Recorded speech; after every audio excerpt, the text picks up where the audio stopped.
pessoal, sexta-feira, 9 de agosto, começa mais um Bom para Todos ao vivo aqui na TVT, com análise das notícias e os principais destaques do dia e da semana.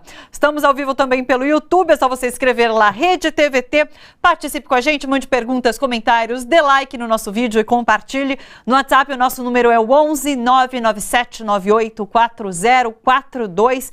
Acesse o catarse.me/TVT, que é o nosso espaço de financiamento coletivo, para você ajudar a TVT nesse momento em que outras vozes são essenciais para o debate. Vamos para as notícias. Vaza Jato, Deltan Dallagnol admitiu pela primeira vez a veracidade do conteúdo de mensagens obtidas pelo Intercept Brasil e divulgadas pela imprensa. Numa entrevista exclusiva à revista Época, o procurador reconheceu que a Força Tarefa considerou o impeachment de Gilmar Mendes, ministro do STF. Deltan disse à revista, abre aspas, estudamos se os atos dele configurariam, para além de atos de suspeição, infrações político-administrativas, fecha aspas. Na mesma reportagem, Deltan também admitiu conversas sobre a criação de uma empresa em nome de sua mulher para gerenciar palestras. Os Estados Unidos aprovaram oficialmente a indicação de Eduardo Bolsonaro para a Embaixada do Brasil em Nova York. O Itamaraty já recebeu o comunicado. Hoje pela manhã, Jair Bolsonaro disse estar muito feliz com o aval americano ao nome do filho. Agora a indicação será formalizada no Senado, onde Eduardo será sabatinado. A votação, que vai definir o nome do futuro embaixador, é secreta. Depois de declarar que o pacote anticorrupção de Sérgio Moro não era prioridade, Bolsonaro voltou atrás. Hoje de manhã, na saída do Palácio da Alvorada, o presidente apareceu ao lado do ministro e falou aos jornalistas sobre a importância do pacote. Moro também participou ontem de uma transmissão ao vivo com o Bolsonaro para falar desse pacote e acabou vítima de mais uma piadinha constrangedora do presidente da República. Vamos ver.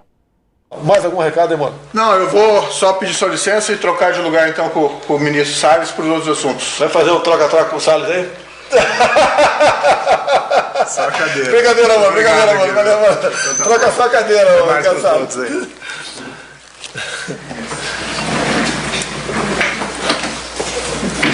Bem-vindo aí, Ricardo Salles aí. Sobre tudo isso, a gente conversa agora com o jornalista Leandro Fortes. Oi, Leandro, tudo bom? Oi, Thalita, como é que vai? Tudo bem? Vou bem, tudo bem. Na verdade, é só o Bolsonaro que acha engraçada essa piada do troca-troca. O Moro fica lá todo constrangido, não sabe o que fazer, porque é muito sem graça, é muito ridículo. Isso já era uma piada ruim nos anos 70, quando eu estava na escola, né? Porque assim, quem passou pela escola conhece bem esse tipo de pessoa que é o Bolsonaro. Era aquele menino sem graça, né? Estúpido, sem graça, idiota, que fazia piadas nojentas sem graça e imediatamente depois de fazer a piada nojenta sem graça ainda fala assim, eu tô brincando, né? Que é uma característica típica de quem não tem graça. É fazer a piada, uma piada sem graça, nesse caso uma piada nojenta, né? Ridícula, de troca-troca, com um ministro de Estado, numa transmissão ao vivo do presidente da República. E aí depois você, tô brincando, Moro, é só troca-troca de cadeira, quer dizer, não é aquele troca-troca, a gente está tratando com um oligofrênico no estado mais grave que a doença poderia ter, e a gente ainda não está tratando seriamente uma maneira de removê-lo do poder. Insisto, não estamos mais discutindo política, a gente está discutindo civilidade, urbanidade, né? Nós estamos discutindo a sobrevivência do país, então tem que remover essa pessoa que é doente mental do cargo que ela ocupa, para a gente voltar então à batalha política em si. Essa história dele do Moro hoje foi uma coisa... Mas assim, eu não tenho mais o que dizer, ninguém mais tem o que dizer, essas pessoas não estão até naturalizando esse absurdo mais do que deveriam. Você vem sempre com novas descrições de Bolsonaro, eu acho ótimo. Mas o que significa esse puxão do Bolsonaro de Sérgio Moro do lado dele? Porque foi ontem durante a manhã, hoje durante a manhã nessa coletiva, não, ontem durante a noite na live do Facebook, hoje de manhã nessa coletiva que ele deu aos jornalistas, mas parece que de certa forma ele está fazendo questão de estar com Sérgio Moro ao lado. O que isso significa, Leandro? Ah, nossa conexão travou, que pena. Vamos ver se conecta rapidinho. Vamos. Olha, o Leandro Fortes volta hoje para comentar mais essa situação de Sérgio Moro, Bolsonaro, e a gente também vai falar sobre novas revelações que saíram agora há pouquinho no El País sobre a Vaza Jato. Então a gente vai comentar tudo isso ainda com o Leandro Fortes no Bom para Todos de hoje. Vamos fazer um rápido intervalo. Na volta a gente vem com o nosso papo no estúdio. A gente vai falar hoje sobre naturalização da violência. Uma discussão muito importante nesse momento em que Bolsonaro fala atrocidades todos os dias. Então fica por aí. Não esquece, se você acompanha a TVT e quer ajudar na construção desse canal educativo, é só entrar no catarse.me/TVT, que é o nosso espaço de financiamento colaborativo. Voltou o Leandro? Vamos com ele então? Vamos direto? Oi, Leandro, não precisamos então ir para o intervalo, vamos voltar com você. Tá, só voltando. E caiu de novo. Vamos para o intervalo então. Vamos para o intervalo, a gente já volta, pessoal. Até daqui a pouco.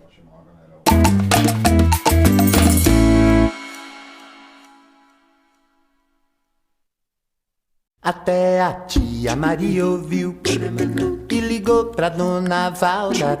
Sintoniza no dial a Rádio Brasil Atual. Lá tem jornalismo de verdade e tem música de primeira, 100% brasileira, sem preconceito e sem jabá.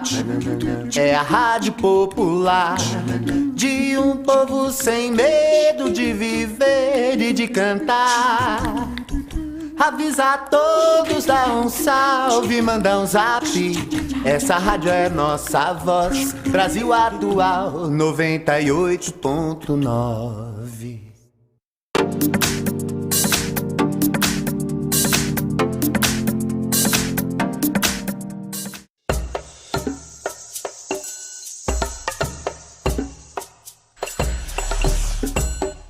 Todo sábado você acompanha aqui na TVT o showlivre.com. São shows exclusivos com artistas dos mais variados gêneros musicais, escolhidos especialmente para você. Showlivre.com, todo sábado aqui na TVT. Pública, digital e de graça.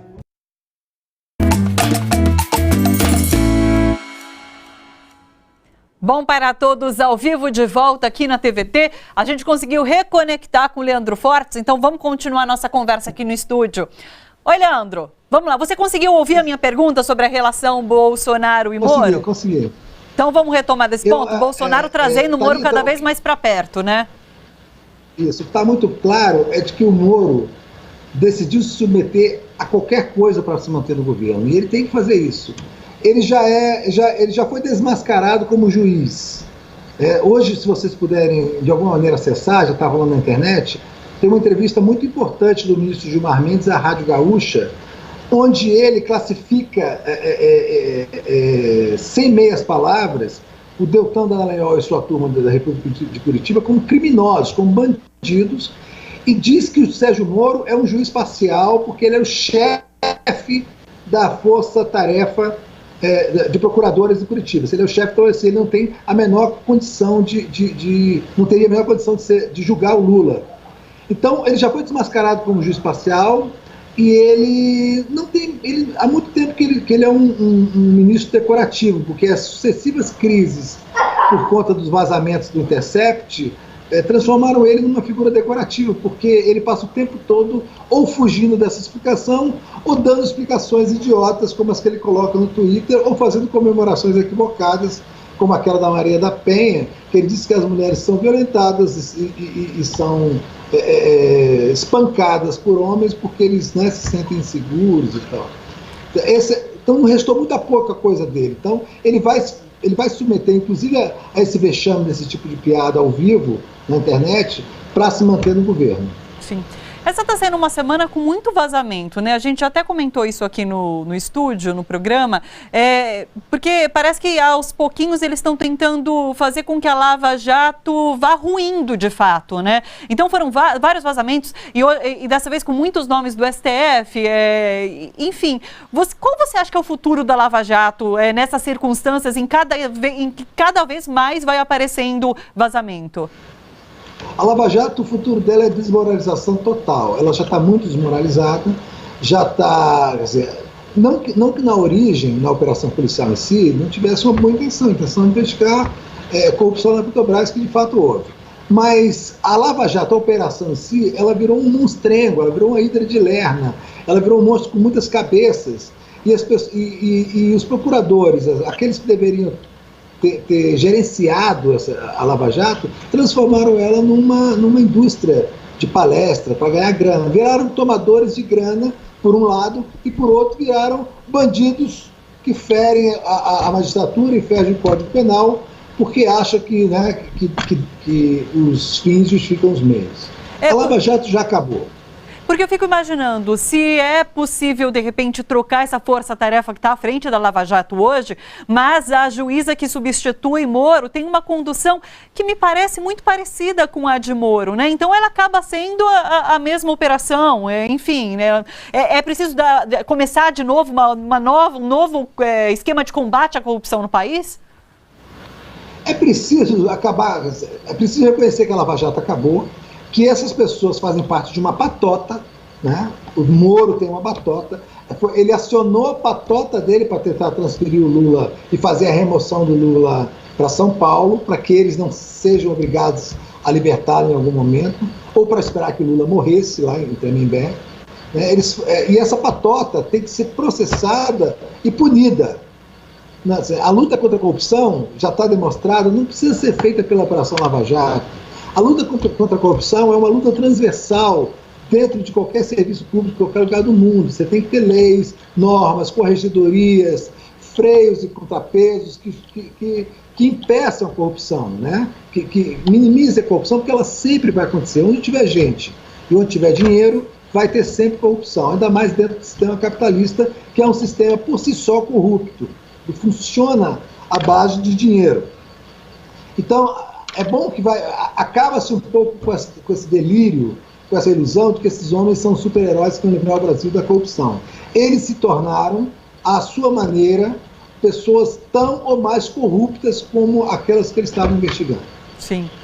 Leandro, vamos fazer assim, então, você ainda volta a participar aqui do programa hoje, a gente vai falar sobre os novos vazamentos que acabam de sair, divulgados pelo jornal É o País, com mensagens do Intercept, e que trazem o nome da Procuradora-Geral da República, Raquel Dodge. Então a gente já volta a se falar. Leandro, até mais. Positivo.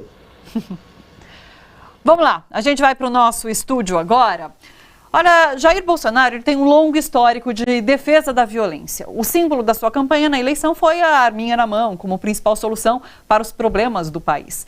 Nas últimas semanas, fez declarações ofensivas em relação a mortos e desaparecidos pela ditadura militar, exaltou o torturador, questionou dados do desmatamento. Até que ponto a gente vive um momento de banalização da violência? Uma reportagem de hoje da Folha de São Paulo mostra que a violência policial e o desmate, inclusive, avançaram na esteira das declarações de Bolsonaro. Especialistas enxergam nessas falas um estímulo a abusos. A conversa de hoje aqui no estúdio é sobre a banalização da violência. A gente está com a Alessandra Teixeira, que é doutora em Sociologia, advogada e professora da Universidade Federal do ABC. E vamos receber também a Eunice Prudente, que é professora doutora da Faculdade de Direito da Universidade de São Paulo, que está chegando e já se junta com a gente aqui nesse papo. Seja muito bem-vinda, Alessandra. Muito obrigada. Essa reportagem da Folha, inclusive, ela fala muito sobre esse efeito guarda da esquina, que é a violência legitimada, né? O que você entende hoje no Brasil? A gente tem essa legitimação da violência por conta das falas de Jair Bolsonaro? Bom, sem dúvida, a retórica do Bolsonaro, ela alimenta, né, e ela legitima em muita medida, né, essa violência, mas que na verdade ele não cria, né? Acho que a gente precisa entender isso, né? O Brasil é um país extremamente violento, um país cuja história foi inteiramente construída em cima da violência, né? A escravidão e a maneira como a escravidão foi, em tese, abolida e portanto, o trabalho livre, em tese, teria incorporado ou não essa mão de obra dos escravizados, tudo isso se deu à base de muita violência, né? Violência, ilegalidade, né? É um país em que a polícia sempre teve carta branca, não só, hoje a gente vê, para matar, para torturar, mas para infringir mesmo a lei, para cometer práticas ilegais de prisão, enfim, quer dizer, é um país inteiramente pautado na violência e que não em momento algum, ele se viu frente a frente com o seu próprio processo, né? Ao mesmo tempo que é violento, se nega a violência. Ao mesmo tempo que é violento, se diz cordial, né? Não é racista, muito pelo contrário, é miscigenado. Então, essa maneira de negar o conflito, né, ela produziu, na verdade, mais violência. Só que uma violência de uma dimensão muito perversa, né, porque ela, em muita medida, ela era acobertada, né, e ela permitia que uma outra retórica, né, que uma retórica também de discriminação, enfim, mas mais sutil, se consolidasse. Então, a eleição do Bolsonaro, ela traz à tona essa violência, ela escancara essa violência, né? Ela tem, portanto, essa dimensão trágica, né? Porque ao fazer isso, a gente observa, de fato, os indicadores, como você trouxe, né? Como a Folha de São Paulo traz, os indicadores mais concretos da própria violência urbana ou do desmate, enfim. Tudo isso aparece, mas tem também uma dimensão que permite que a gente possa discutir essas questões abertamente. Quer dizer, as pessoas, de fato, agora se dizem mesmo racistas, homofóbicas, transfóbicas, né? Não há mais constrangimento em relação a isso. A questão é o que vamos fazer a partir de então. Sim, né? Porque, por exemplo, você se declarar racista e você dizer alguma coisa racista é configurado crime, né? Então, não é uma coisa que você, eu sou racista e vou sair espalhando meu racismo. Não é possível, é um crime. Não é possível. E daí, quando o Bolsonaro faz essa exaltação de um torturador, eu vi alguns comparativos com outros lugares, outros países no mundo, que fala que é um absurdo, que em nenhum outro país do mundo isso seria possível. Mas daí a gente fala dessa banalização, essa naturalização da violência, porque ele fala uma coisa como essa, a gente acha um absurdo, mas fica tudo na mesma. Sim. Que é então, isso? Como a gente pode interpretar? Eu acho que existe um contexto mundial, né? Não é só nacional, não é só brasileiro, em que nós perdemos as categorias, vamos dizer assim, que forjaram, né, um certo humanismo, uma certa noção de democracia, ainda que falha, ainda que imperfeita, né? Na verdade, que são categorias que remetem até o próprio processo, vamos dizer assim, do iluminismo, do liberalismo, né? Que é um pouco a partir de onde a gente se vê, né, no mundo ocidental. É fato, né, que no pós-guerra, portanto, isso foi reforçado, que essas categorias de algum modo foram reforçadas, foram consensuadas, foram ampliadas, né? A gente tem a Declaração dos Direitos Humanos pela ONU, que coloca, então, isso num determinado patamar. Só que a partir dos últimos 20 anos, e mais acentuadamente nos últimos 10 anos, isso tem ruído, né? É só a gente olhar os Estados Unidos, né? O Trump, ele não chega a ser tão grotesco quanto o Bolsonaro, mas ele também coloca por terra uma série de conquistas civilizatórias, né? E há outros países em que isso tem acontecido também, no leste europeu, enfim. Na França não, mas há uma tensão. Então, de fato, muito se fala de uma crise de representatividade, de uma crise da democracia, de uma crise desses valores. Então, isso é, de uma certa forma, mais ou menos mundial, é possível a gente dizer, né? Está muito conectado ao próprio capitalismo, né? A fase do capitalismo que exacerbou as desigualdades, né? Com isso, óbvio, você vai levar a um processo cada vez mais radical, né? De desigualdade, de não solidariedade social.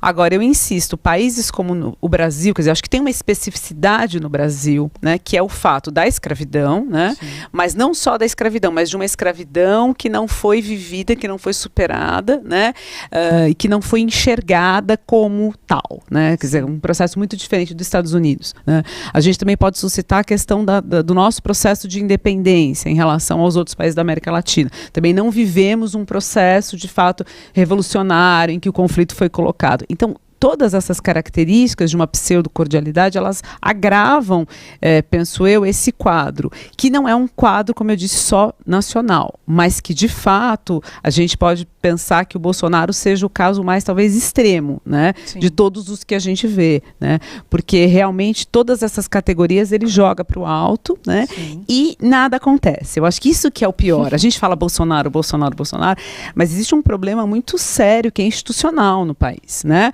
A gente tem um judiciário, né, que a partir de 88, exatamente por uma aposta democrática, né, ele recebe poderes extraordinários, né? Poderes que não tinha, que não, portanto, se a gente lembrar da ditadura, né? Ele era meramente figurativo, o STF, né? Então ele ganha esses poderes justamente para ser o guardião da democracia, o guardião da Constituição. E o que a gente tem assistido é absolutamente uma apatia ou, na verdade, uma conivência, né? Com as barbaridades que o Bolsonaro faz, seus ministros, a sua política. E, ao mesmo tempo, a gente tem, claro, um apoio popular, que a gente não pode esquecer desse apoio. Ele é importante, né? Ele é decisivo. E talvez a grande questão é entendê-lo, né? Acho que isso é o mais difícil, o mais sofrido, e talvez a gente só consiga construir uma resistência se nós conseguirmos compreender esse processo, né? Esse processo de apoio popular que ele tem. E esse apoio popular é de pessoas que, de certa forma, defendem essa violência que ele comete nas falas, nessas atrocidades que ele diz? Como eu disse, eu comecei dizendo que o Brasil é um país violento, né? O Brasil é um país violento porque essa violência ela é vivida nas relações interpessoais e nas subjetividades. Né? Então, quando a gente pensa a maneira como ele foi erguido, né, essa noção de uma escravidão que relegou ao outro um papel de não humano, né, e como isso não foi, como eu disse, enfrentado em nenhum momento em conflitos, isso forjou uma subjetividade profundamente violenta, né? Então eu acredito que essa subjetividade ela é a marca. Então, ou é a marca do homem que domina a mulher, né, do hétero que quer dominar o LGBT, né, do branco, do negro. Mas, Alessandra, a gente estava avançando isso tudo. Exato, é isso que eu ia dizer, né? Porque senão é simplesmente a história ela é bastante... Porque o que a gente vê agora é um regresso muito grande. E por que isso? Então, a minha percepção é justamente essa. Então, é um país, é uma sociedade que tem essa marca, que, né, histórica, que vive essa dimensão. Bom, a gente tem a ditadura, que é um processo de extrema, né, de extrema violência, de autoritarismo. O país se redemocratiza, o país não faz a lição de casa que os seus conterrâneos da América Latina fazem, né? Isso é muito sério. Bom, e de todo modo vai se tocando. Não, tudo bem. E o próprio STF chancela isso, né? A gente não pode esquecer, né? Considerando constitucional, a lei de anistia, justamente dizendo nós nos entendemos, nós não temos ressentimento. Bom, então, o próprio processo de redemocratização, ele não foi capaz de enfrentar isso. Porém, nos últimos anos, né, e aí a gente situa, claro, a partir do governo Lula e Dilma, o país passa a enfrentar a desigualdade social, vamos dizer assim, né? Ainda que, no meu modo de ver, não de uma maneira tão fulcral, né? Porque, de fato, a política ela ainda é muito tímida do ponto de vista da redistribuição, né? O que você tem ali é uma transferência de renda e um aumento, claro, de poder aquisitivo para as classes C e D, mas ao mesmo tempo há outras lutas, né, que a gente chama de lutas identitárias, que vão abrindo espaço, talvez até nessa possibilidade dessa fenda da diminuição da desigualdade, né? Então, assim, existe um marco muito importante que é a lei de cotas, né, que são as ações afirmativas. Elas permitem, ainda que não tão significativamente, mas elas permitem uma ascensão social, né? Pelo estudo, né, pela educação formal. As questões LGBT, elas começam também a ser pautadas de uma maneira mais crítica, né, mais social, e não simplesmente por marcadores só identitários. A questão do feminismo, eu acho que é decisiva, né? Há uma explosão, de fato, uma popularização da questão feminista e interseccional, né, que a gente chama que a interseccionalidade é esse cruzamento entre os marcadores de raça, de gênero e de renda, né? Que a gente cristaliza na figura da Marielle Franco, por exemplo, né? E isso vai produzindo uma mudança, talvez pela primeira vez no país, né? E, de fato, sem dúvida, isso acirra as resistências, né? E são resistências que elas atravessam o tecido social e atravessam as classes sociais. É isso que é muito triste, né? E muitas vezes até atravessam esses marcadores sociais, né? A gente encontra pessoas, né, LGBTs, negros, que apoiaram o Bolsonaro, embora não de uma maneira tão expressiva, né? Então, sem dúvida, a resistência ela existe tanto, né, para o bem como para o mal, né? E infelizmente eu tendo a concordar. Eu acho que essa onda, né, que vem com a eleição do Bolsonaro, ela tem, sem dúvida, uma conexão profunda com uma reação às conquistas dos últimos anos, em todos os níveis. É aquela famosa frase, esse aeroporto para parecer uma rodoviária, sim, né, sim. Ou o privilégio de você estudar numa universidade pública e não ter o filho da empregada, não ter a empregada, que na verdade era uma escrava, né? Sim. Você tem que pagar hora extra para a empregada. Isso são vários elementos culturais que vão ter um impacto profundo e que no momento de uma crise econômica, uma crise política, eles vão ser exatamente um combustível nessa retórica que vai toda se armar e levar, portanto, à eleição do Bolsonaro. Sim. Ontem a gente conversava com a Roseli Coelho, socióloga, e ela falou assim que a sociedade está emburrecendo, parece um pouco. E quando o Bolsonaro não é punido de nenhuma maneira por ter falado o que fala, então a sociedade vê isso como algo normal, é algo que eu posso reproduzir também e que está tudo bem, porque se o chefe maior fala uma coisa como essa... Você acha que a gente está caminhando num processo de aprofundamento dessa banalização da violência? Tudo leva a crer que sim, né? Essa dimensão que você traz, ela é um traço muito forte de uma política fascista, né? Uma política construída em afetos, né?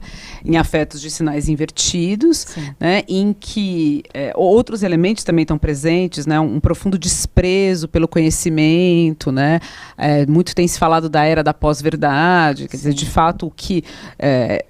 qualquer lastro de verdade científica, ou mesmo nem científica, que seja jornalística, nada disso importa. Então, e muito favorecido, claro, pelas redes sociais, por essa nova forma de comunicação, né, que é irrefletida, que é superficial, né, que é problemática. Então, acho que sim, acho que a gente corre um risco de agravamento desse quadro, temos assistido a esse agravamento, mas também acredito que a história tem o seu momento pendular, né? Sim. Acho que é um momento também de uma indignação, né? Sim. Porque é o que eu tenho dito, né? O Bolsonaro foi eleito por 1/3. Então a gente tem 1/3, 1/3, 1/3. A gente tem 1/3 que votou no Bolsonaro, 1/3 que não votou e 1/3 que se omitiu. Esse 1/3 que se omitiu, ele obviamente se omitiu permitindo, né, que essa figura ascendesse. Eu acho que a questão é a gente conseguir, nesse 1/3 que se omitiu, né, promover essa indignação aparecer, né, esse mal-estar ser percebido, né. Eu acredito, eu aposto muito nisso, porque acreditar em outras, né, em outros desfechos mais pragmáticos, a crise econômica, eu acho que isso, sinceramente, nós já passamos desse momento, né? Eu acho que a gente vive num momento de afetos mesmo. Então, talvez só pelos afetos a gente vai conseguir. Puxa, que interessante. É uma aposta, né? Sim, porque é muito difícil, né? É muito difícil. É muito difícil seguir todo dia. A gente na academia, na universidade, nós somos bombardeados. É uma situação muito. Eu imagino a figura professor. Virou algo a ser demolido. A gente vai fazer uma pausa rapidinho, mas na verdade eu vou querer que você participe dessa outra informação que a gente está trazendo também, que é sobre Vaza Jato. Raquel Dodge esteve na mira dos procuradores da Força Tarefa da Lava Jato. Mensagens que acabam de ser divulgadas pelo El País Brasil mostram que os procuradores viam a Procuradora-Geral da República como uma adversária. Lembrando que Dodge é a autoridade máxima na Procuradoria. Em março deste ano, Raquel pediu ao STF a anulação do acordo que pretendia transferir multas pagas pela Petrobras nos Estados Unidos para o fundo criado pela Lava Jato. No chat Filhos do Januário 4, no dia 11, Januário Paludo escreve o seguinte: caros, o barraco tem nome e sobrenome, Raquel Dodge. O Oswaldo instaurou um PGEA, que é um procedimento de gestão administrativa, para pedir informações sobre o acordo. Laura Tesler responde: que papelão! Agora o Oswaldo virou capacho assumido da Raquel. Oswaldo Barbosa é da Corregedoria e o procedimento foi aberto para que a PGR tivesse informações desse acordo. Nessa mesma conversa, a procuradora Laura Tesler escreve: o MPF está uma vergonha, o Ministério Público Federal está uma vergonha. Sobre esses novos vazamentos, a gente volta a falar com o Leandro Fortes. Oi, Leandro. Leandro, eu só fico imaginando... Olha só. Diga. Tá me ouvindo bem? Eu tô conseguindo... Então tá, porque teve um cortezinho aqui. Esse vazamento é impressionante por uma simples razão. Os caras são completamente paranoicos, né? Eles criaram um mundo onde todos estão contra eles. Todos são inimigos, se são inimigos dessa coisa da grana, que eles enlouqueceram. A Raquel Dodge só virou inimiga de verdade quando pediu informações sobre a formação daquele fundo bilionário, aquela coisa louca, sem sentido, que eles montaram na surdina, achando que o país não ia descobrir, achando que a PGR não ia descobrir. E enlouqueceram quando se abriu um procedimento interno para buscar informações sobre aquilo. Sobre aquilo ali é um assalto a dinheiro público. Essas pessoas estavam montando um assalto a dinheiro público. E a Raquel Dodge, com todos os seus problemas, todos os seus defeitos, abortou essa maluquice, ou ajudou a abortá-la. E isso transformou ela no inimigo público número 1 do Ministério Público Federal. A Procuradora-Geral fala assim, tem um momento que eles falam lá, saudades do Janot. Fica a minha dúvida, será que o Janot teria deixado passar batido aquele fundo bilionário de dinheiro retirado da Petrobras, de multa da Petrobras? Essas pessoas, elas têm que ser afastadas imediatamente do Ministério Público e tem que ser aberto um processo penal contra elas. Porque essas sindicâncias internas, essas corregedorias do Ministério Público, de CNJ, elas não funcionam, elas são ultracorporativas. Já se demonstrou, inclusive, no vazamento recente, que o corregedor estava passando pano para o Deltan Dallagnol. Agora, Leandro... Nos resta o Código Penal. Leandro, a Raquel Dodge, no último encontro que teve com o Deltan, parece que teve ali um aconselhamento e tal, mas ela passou a mão na cabeça do Deltan, né? Então, não elevou o tom da conversa nem nada. E agora? É porque eles são muito corporativistas, né? No fundo, eles estão se protegendo. Eles sabem que quando você atinge um, atinge todos. Só que ali, a gente sabe agora que ali era um teatrinho. Eles já estavam odiando a Raquel porque elas tinham tirado a possibilidade de eles se tornarem bilionários. Mas do ponto de vista do Ministério Público, eles se unem, tá? Assim como se unem no CNJ, assim como se unem quase todas as instituições corporativas do Brasil, serviço público. Você acha que ela vai tomar uma decisão mais contundente em relação a Deltan? Ela tem poder de afastar o Deltan? Eu nem sei, na verdade. Não, eles não há subordinação. Esse talvez seja um dos problemas. Nasceu como uma virtude para a Constituição de 1988, mas se transformou num imenso problema. Cada procurador é uma ilha. Eles não são subordinados a ninguém. O procurador-geral não tem subordinados, né? Ele é como o presidente do STF, os outros não são subordinados a ele. Ele é o gestor daquele período de mandato que ele ganhou. Mas ele não manda nos procuradores. Ninguém manda nos procuradores.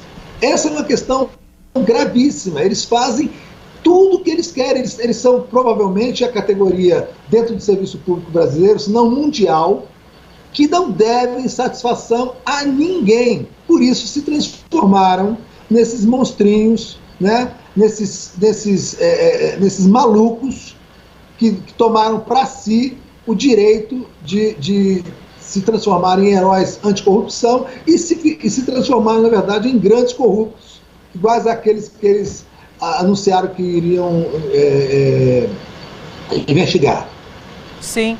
O próprio corregedor que teria algum tipo de controle, ontem saiu aquela denúncia de que ele também conversou com o Deltan e não levou em frente uma investigação, né? Então... Não leva, são amigos. Quer dizer, se levar em frente, um dia vai ser ele que vai estar lá, que vai estar sendo investigado e vai querer que o corregedor seja bonzinho com ele também. Não há controle externo. O próprio Conselho Nacional do Ministério Público é uma aberração total. né? Tem um ou outro representante do Congresso e tal, mas quem manda são eles mesmos, então eles abafam completamente. É mais ou menos o que acontece no Conselho Federal de Medicina, nos conselhos regionais de medicina, onde são os próprios médicos julgando os erros dos médicos. Eles sabem que eles estão potencialmente com o risco de cometer os mesmos erros, então não julgam os colegas. Sim. Simplesmente não há controle nenhum sobre essa gente, está na hora dessa gente ser enquadrada no Código Penal e o controle ser feito pelo judiciário mesmo, tá? Não pelas corregedorias. Sim. Alessandra, você é advogada. Pra gente, que é um pouco, enfim, eu não conhecia até então muito bem sobre o judiciário brasileiro, a gente passa a descobrir um monte de coisa sobre como essas subordinações, sobre as relações que devem existir entre as partes. Te choca tudo isso quando você tem contato com esses vazamentos?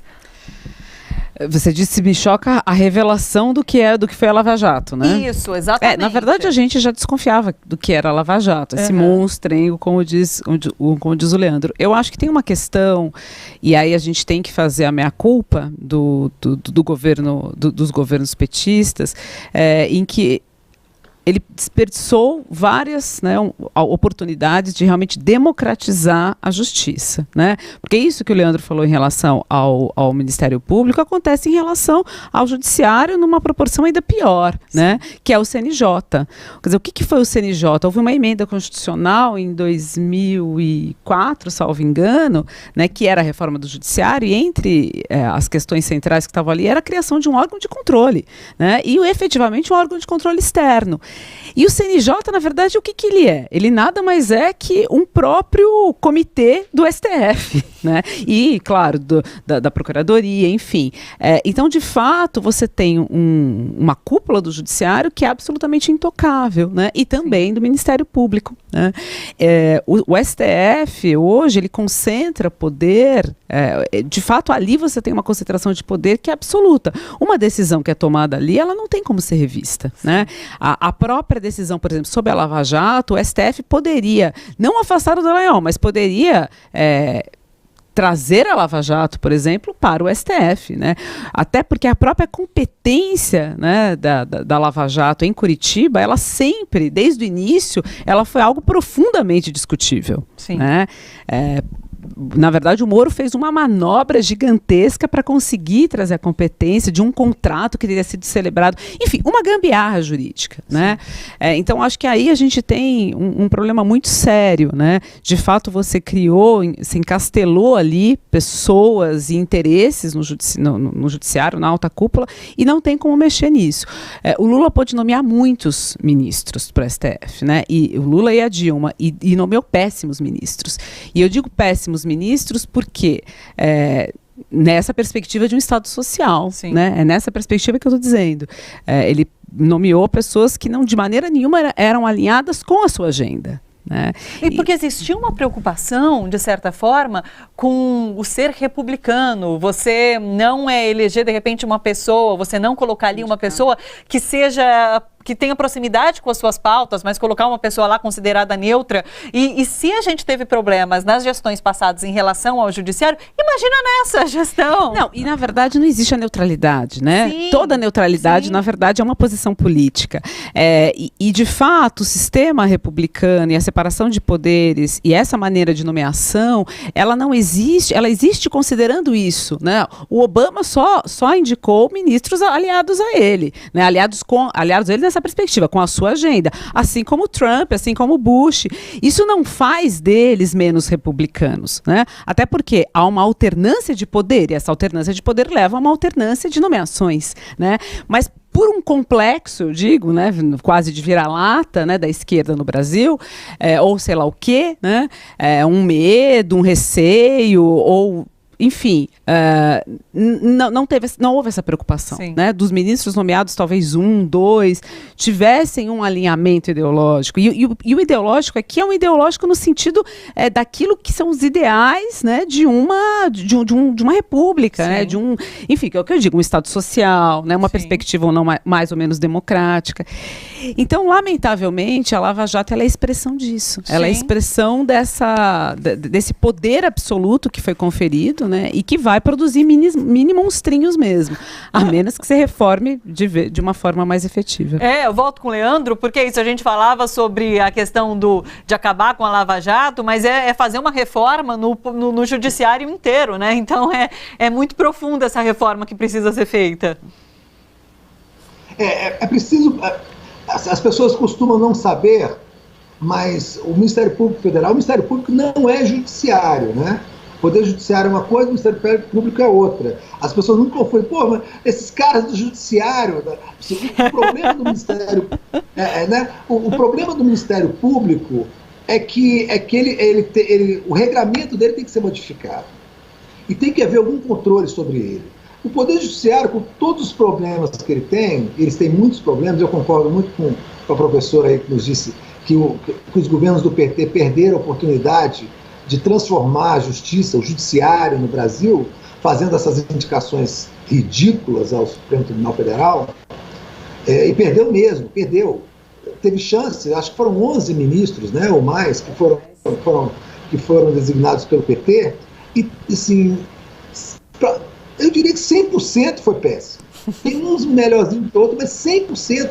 Isso porque morreu o Carlos Alberto Direito, que era um ultra-radical da Igreja Católica. Um cara que já era uma voz, estava se levantando no Supremo contra a lei de células-troncos, né? Isso ele morreu. Aí botaram, acho que um pior no lugar, mas não sei o que foi. Ainda tinha Eros Graus, eram todos péssimos. Todos se voltaram contra a ideologia que os colocou no Supremo Tribunal Federal. Se voltaram de uma maneira absurda, soberba, voluntariosa. É uma vergonha o que aconteceu nessas indicações. E não tem mais volta. As pessoas vão ficar aí até os 75 anos de idade, apodrecendo junto com o Poder Judiciário dentro daquele prédio. Então, o que a gente vai ter que discutir, na verdade, é uma reforma do judiciário, mas que agora não há a menor condição. É aquilo que eu falei, a gente não está na luta, a nossa luta agora não é política, a nossa luta agora é para retirar da Presidente da República, nem que seja com uma focinheira, esse demente que está governando o país, porque não é mais possível que uma sociedade dita civilizada aceite que essa pessoa continue governando esse país. Leandro, antes de nos despedirmos de você, fala um pouquinho sobre o seu blog. Você escreve no Brasília, eu vi, chama as pessoas para entrarem. Inclusive, esses dias eu vi que você postou um texto sobre Jair Bolsonaro indo a eventos com uma faixa presidencial, que eu achei ótimo. É uma caricatura. É uma caricatura do Jeca, né? É o Mazzaropi da Presidência da República, uma coisa inacreditável, mas que depõe contra a presidência da República, que depõe contra o nosso sentido de nação civilizada. A gente tem que se livrar disso. Bom, o meu blog chama Brasília Eu Vi, o endereço dele é brasiliaeuvi.com.br. Lá eu coloco todos os textos que eu coloco também nas redes sociais e que fazem parte também da Organização de Jornalistas pela Democracia, que eu participo com muitos outros jornalistas do Brasil. Eu convido então você, Thalita, para visitar lá o blog. Fico muito feliz de saber que você lê os meus textos nas redes sociais. E todo mundo está vendo. Só ir lá, brasiliaeuvi.com.br. Muito obrigado. Isso aí, maravilha. Muito obrigada, Leandro. Sempre muito legal falar com você. Também acho. Um beijo grande para você. Um beijo, até mais. Bom final de semana. Tchau, tchau. Bom, vamos continuar para o nosso papo aqui no estúdio. A Eunice já está aqui com a gente. A Eunice, que é da Faculdade de Direito da USP. Seja muito bem-vinda, Eunice. Obrigada. A gente... não esquece de falar no microfone, desculpa. Isso. Senão ninguém vai te ouvir, não. Vamos lá, a gente estava falando sobre a questão da banalização, sobre a naturalização da violência no Brasil. Quero saber como você entende esse momento aqui no nosso país. Entendo que nós, como todo e qualquer povo, somos resultados de muitos fatos históricos e o nosso mais grave, sem dúvida alguma, foi a nossa formação socioeconômica, não é? 200 anos de escravização de pessoas, esse liberalismo para nós de casa, onde nós não vemos exatamente empreendedores financeiros econômicos, e sim, conforme está aí nas próprias publicações Forbes, etc., o 1% muito, muito rico, né, uma má distribuição aqui de riquezas, mas a verdade é que entre esses muito, muito ricos, muitos, né, com aspas, representantes do povo que formaram a sua fortuna, né? Às custas da verba pública. Então, alguém 2 vezes governador de Minas Gerais, né, um estado tão importante, tem 145 fazendas, mas vejam que foi 2 vezes governador de Minas Gerais. Então, sempre assim, às custas do abuso da verba pública. Isso é muito grave. É um patrimonialismo já bastante denunciado por tantos estudiosos, né? Precisamos vencer tudo isto. Então, isso realmente banalizou entre nós formas de violência, mas a sustentação mesmo é essa miséria advinda da concentração de renda. Sim.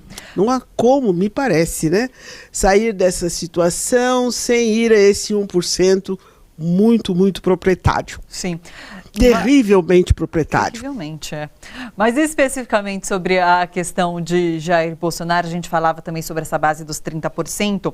Tem um artigo recente do ex-ministro da Educação, Renato Janine Ribeiro, em que ele fala sobre essa questão da naturalização da violência. E ele fala assim, o que distingue o fascismo das outras formas de direita é ter uma militância radicalizada, ou seja, massas que banalizam o recurso à violência. Essa violência é usada não só contra adversários do regime, no caso a oposição política, mas também contra quem o regime odeia. No nazismo eram judeus, homossexuais, ciganos. No Brasil hoje são, sobretudo, LGBTs e a esquerda. É muito triste essa constatação, né? De você eleger um inimigo e de você querer o extermínio desse inimigo. E é isso que a gente vive hoje? Sem dúvida alguma, né? O fascismo, como o mestre Janine, né, sempre ensina, ele tem bases muito mentirosas, né? Então, eu diria que no caso brasileiro, inclusive dos hermanos, observando essa América Latina, é o negro, né? Então, nos exterminam. E observem que focam sempre o homem jovem, é esse que é o exterminado, e com explicações muito mentirosas e artificiais. Quem é o violento?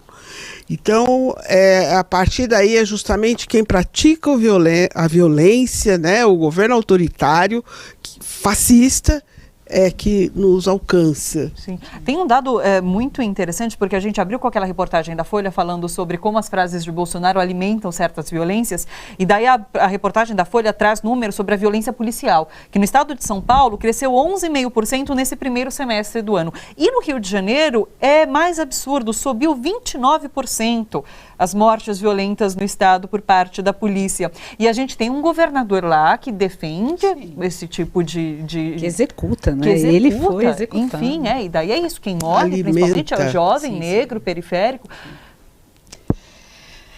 Acho que, como a Eunice coloca, o extermínio da população jovem negra vamos dizer assim, se não desde sempre, ela é uma continuidade do processo de escravidão, mas ela se acentua, né, em um determinado momento, e ela é uma consequência daquilo que eu falava, né, da ilegalidade, do abuso do próprio Estado, né, da maneira como o Estado banalizou também, enfim. Agora, eu acho que o que a Eunice coloca é muito correto, quando ela traz a questão do negro, né, do homem negro, mas também da mulher negra, que a gente tem que lembrar que é a maior vítima do feminicídio, da violência doméstica, né? Isso. Enquanto decai para a mulher branca, desde a Lei Maria da Penha, para a mulher negra aumenta, né? E também da violência policial, que é um número muito inferior ao homem, mas em relação à mulher branca. Mas eu acho que a maneira como, de fato, essa violência foi forjada no processo de escravidão, como ela não foi vivenciada de uma maneira conflituosa, como nos Estados Unidos, né, em que o conflito não apareceu, aqui não apareceu, não foi posto, né, a ideia de que nós somos racistas, somos miscigenados, isso forja uma subjetividade que é violenta nas relações, né, que vai fomentar a LGBTfobia, o sexismo, né, e o racismo sempre atravessando tudo isso. Né? Sim.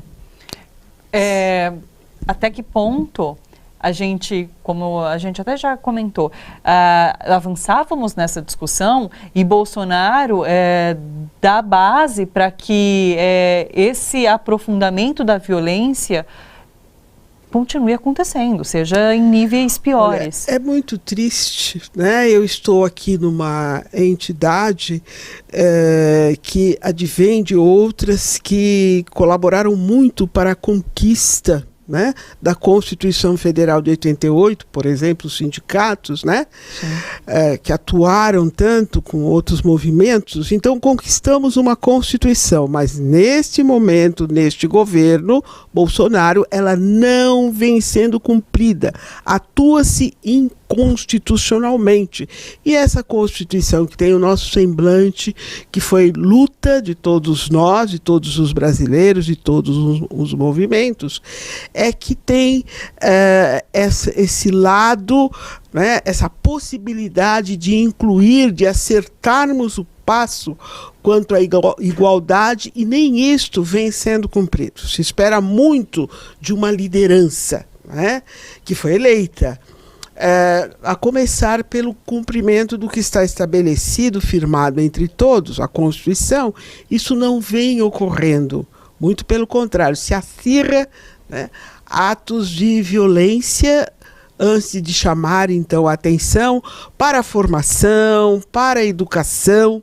Isso não vem ocorrendo entre nós, inclusive, né, a educação não vem sendo devidamente cuidada, e como descuidada. Com certeza. Como vocês, professores da Faculdade de Direito da USP, têm enxergado, por exemplo, questões como essa que vem à tona na Vaza Jato e que envolvem o Judiciário e o Ministério Público no país? Muito, muito grave. Aí, novamente, chamando a atenção da Constituição, onde ela descreve muito bem, né, como deve ser a atuação do Judiciário, os compromissos, então, do Ministério Público, mas começa com tudo que nós todos aprendemos lá em casa: verdade, né?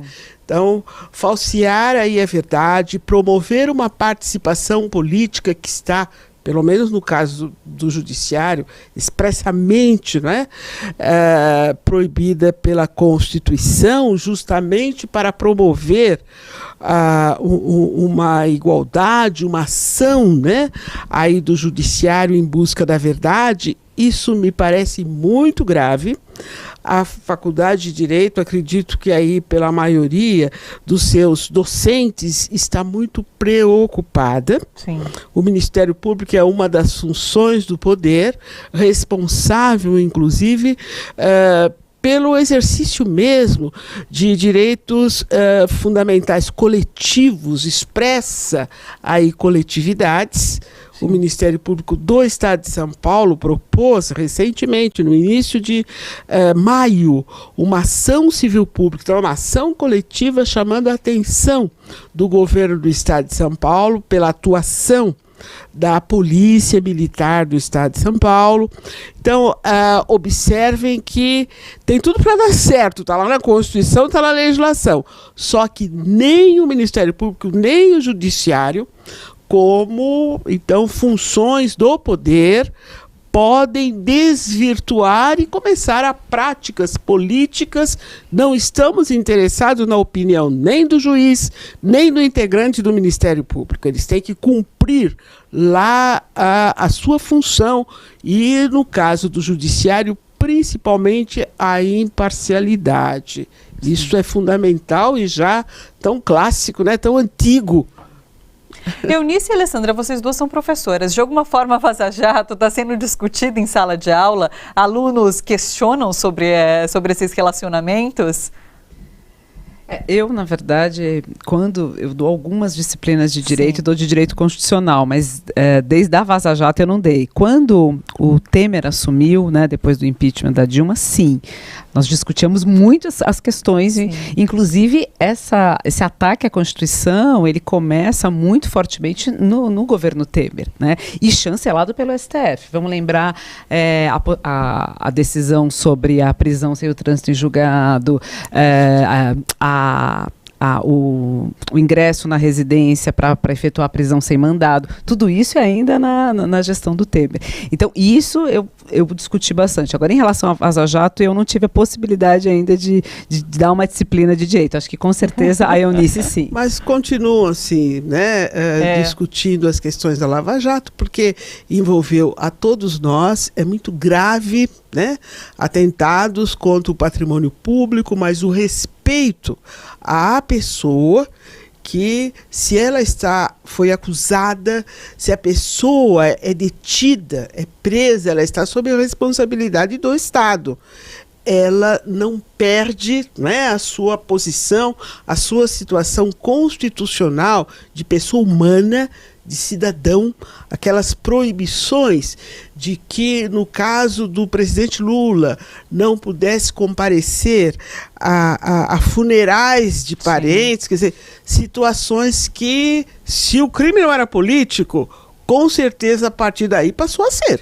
Sim. Eu, pessoalmente, tenho certeza disso. Não pode se tratar um ser humano desta forma. Sim. Sou totalmente contra essas atitudes que nós ficamos... Mas por quê? Por que tanto medo dele, da figura, né, do presidente Lula? Então, isso me preocupa, sim, eu acho que a todos os brasileiros. E isso é discutido, sim, em sala de aula. A gente recebeu alguns juízes, juristas mesmo aqui no estúdio, e muitos falavam sobre... existe um papel que o juiz ali, que o juiz exerce, que é muito respeitado, né? E, de repente, você passa a saber sobre essas relações promíscuas que o juiz tinha, e daí você passa a questionar, de fato, o que é o judiciário brasileiro, o que é o juiz, quem que é essa pessoa que está tomando decisões tão importantes. E isso é discutido na classe, enfim, e com alunos? Sim, porque tudo precisa ser verificado, revisto, né? Principalmente pelo Conselho Nacional de Justiça, porque todos nós brasileiros participamos e discutimos muito o controle externo ao judiciário. Instituiu-se, criou-se esse Conselho Nacional, né? E agora ele precisa vir apurar tudo isto. E demorou, gente? Se for preciso voltar atrás, que se volte, gente. É a verdade que o povo quer. Eu acho que o CNJ, eu sou bem cética em relação ao CNJ, porque é o que eu estava comentando antes de você chegar. Havia uma promessa, né? Uma emenda constitucional de reforma do judiciário, havia uma demanda social por uma democratização da justiça, e ele foi concebido de uma maneira hermética, quer dizer, o povo não está ali, não é nem o povo, né? Mas assim, não há segmentos, né, minimamente externos ao sistema de justiça. Inclusive, eu ia dizer isso para você, como uma alternativa ao que o Leandro te fala. Se você falar o sistema de justiça, você está englobando o Ministério Público também, viu? Ótimo. Bom. Enfim, não sei o que a Eunice acha. Eu sou muito cética em relação ao CNJ. Eu acho que seria necessário uma outra emenda constitucional, um outro conselho, porque as bases como esse conselho ele foi montado... Não, a gente acabou de ter um juiz que foi nomeado agora. Ele não sei se você está a par disso, enfim, né, há nomeações, né, para inclusive juízes que vão integrar. E quem foi escolhido é um juiz que era assessor de um ministro do STF. Puxa! Olha que coisa. Sim. Então, seria uma continuidade de certas desgraças que nós já conhecemos. Não pode. A gente acredita, né, nesse Conselho Nacional de Justiça que venha realmente exercer um controle. Então, talvez devamos, como aqui pensado, através de uma emenda, alterar a própria formação dele. Sim. Tudo que precisar ser alterado para uma real participação do povo, né, inclusive nesse conselho, porque a proposta é controle externo. Sim. Então, o povo precisa estar lá. É uma forma proposta muito inteligente, acompanho. Sim. Pessoal, agradeço muito. A participação da Eunice acabou sendo maior, porque a gente teve um problema de atraso de chegar aqui no estúdio, mas agradeço. Você volta uma outra vez, Eunice, tá bom? Mas, se Deus quiser, cumprimentando todos, viu? Claro, a gente agradece muito a presença de vocês duas. Muito obrigada pela presença, foi pessoal. Um prazer, viu? Um forte abraço. Olha, antes da gente terminar o programa, a gente vai falar rapidamente sobre economia. Porque, olha só, o setor de serviços caiu 1% em junho. A queda foi puxada pelo comportamento mais fraco das atividades de transportes e de comunicação e informação. É a pior taxa para o mês desde 2015, com recuo nas 5 atividades pesquisadas. E como a indústria e o comércio, o setor também fechou o segundo trimestre no vermelho. Sobre isso, a gente fala agora com o Victor Pagani, supervisor do escritório do DIEESE em São Paulo. Oi, Victor, tudo bom? Oi, Thalita, tudo bem? Resultados negativos eram esperados e o que isso significa em relação ao desemprego no país? Tá. Já era esperado um resultado negativo, mas o resultado veio pior do que se esperava, né? Então, já se esperava um resultado ruim, mas ele veio uma queda ainda maior do que estava previsto, né? Isso mostra que a economia pode estar entrando numa recessão técnica, né? Então entrando no segundo trimestre com queda do PIB, né? Então mostra uma desaceleração da economia e é muito preocupante porque o setor de serviços era o que ainda não estava tendo uma queda tão grande, né? Ainda tem alguma capacidade de gerar emprego. Então, quando os serviços mostram esses resultados, a perspectiva não é boa, né?